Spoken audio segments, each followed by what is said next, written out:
রাস্তার পাশ দিয়ে মাটির নিচ থেকে একটা বাচ্চার কান্না আসতেছে। তো পথচারীরা ওইখান থেকে যাওয়া আসা করতেছে, করার সময় যে যায় সেই কান্নার আওয়াজ শুনতেছে। খোঁজাখুঁজি করার পরে তো একটা পাশে দেখে যে মাটির নিচে একটুখানি গর্ত করা, তার ভিতরে একটা কাপড় দিয়ে মোড়ানো, পলিথিনের ভিতর ভরা একটা ছোট্ট একটা বাচ্চারে ওইভাবে ফালাই রাখিছে। তো শুধু ওইভাবে ফালাই রাখিনি, তো বাচ্চাটাকে হত্যা করার চেষ্টা করছিল। সে বাচ্চাটার বুকের উপর কিছু পাথর দিয়ে রাখা হয়েছে। তো দুনিয়াতে আসা মাত্রই তাকে হত্যা করার চেষ্টা, দুনিয়াতে আসা মাত্রই তাকে হত্যা করার চেষ্টা করতেছিল। তো তার হয়তো হায়াত আছে, এজন্য সে বাঁচে আছে। আর হায়াত যদি না থাকতো তাহলে হয়তো তাকে পাওয়া যেত না।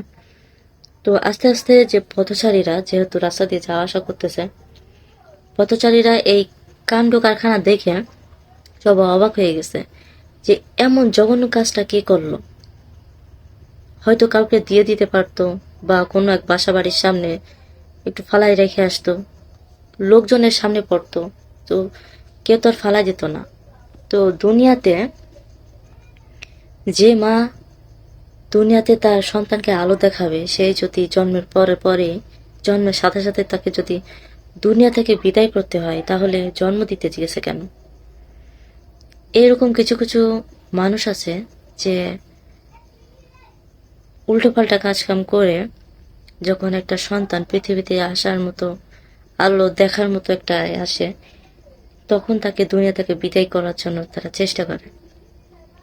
তো আশেপাশে যে পথচারীরা ছিল তারা এই যে মর্মান্তিক একটা ঘটনা, এটা দেখে সবাই অবাক হয়ে গেছে যে ছোট্ট একটা বাচ্চা ফালাই রেখে গেছে। ঠিক আছে, এখানে ওখানে ফালাই রেখে যায়, জঙ্গলে ফালাই রাখা যায়, কেউ পানিতে ফালাই রাখা যায়, যেখানে সেখানে ডাস্টবিনের ভিতরে ফালাই রাখা যায়, ব্যাগে করে এখানে ওখানে ফালাই রাখা যায়, এগুলো শুনছি। কিন্তু চোখের সামনে তো দেখি না, এই আজকে দেখলাম।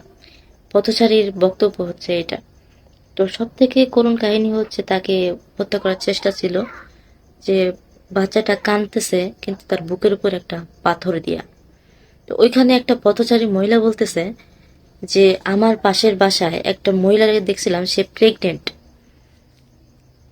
সেই মহিলাকে দেখছিলাম প্রেগনেন্ট, কিন্তু এখন তাকে আর দেখতেছি না। তো ওই মহিলারে বললাম যে তুমি যে প্রেগনেন্ট ছিল, যে বাচ্চাটা কোথায়? সেই মহিলা কখন শিকারে যাচ্ছে না যে বাচ্চাটা কই আছে বা কোন জায়গায়। তো ওই মহিলাটারে সন্দেহ করা হচ্ছে। তো জানি না কিভাবে কি হয়েছে।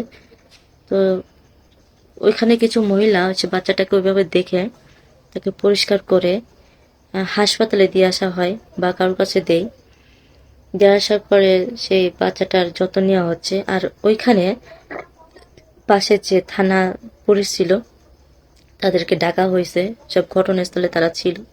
তো যাই হোক, তারা সেই ঘটনাস্থলে সব দেখিছে কি হয়েছে কি না হয়েছে। তো এমন কোনো কাজ করেন না যে যেন আপনার জন্য একটা জীবন নষ্ট হয়ে যায়।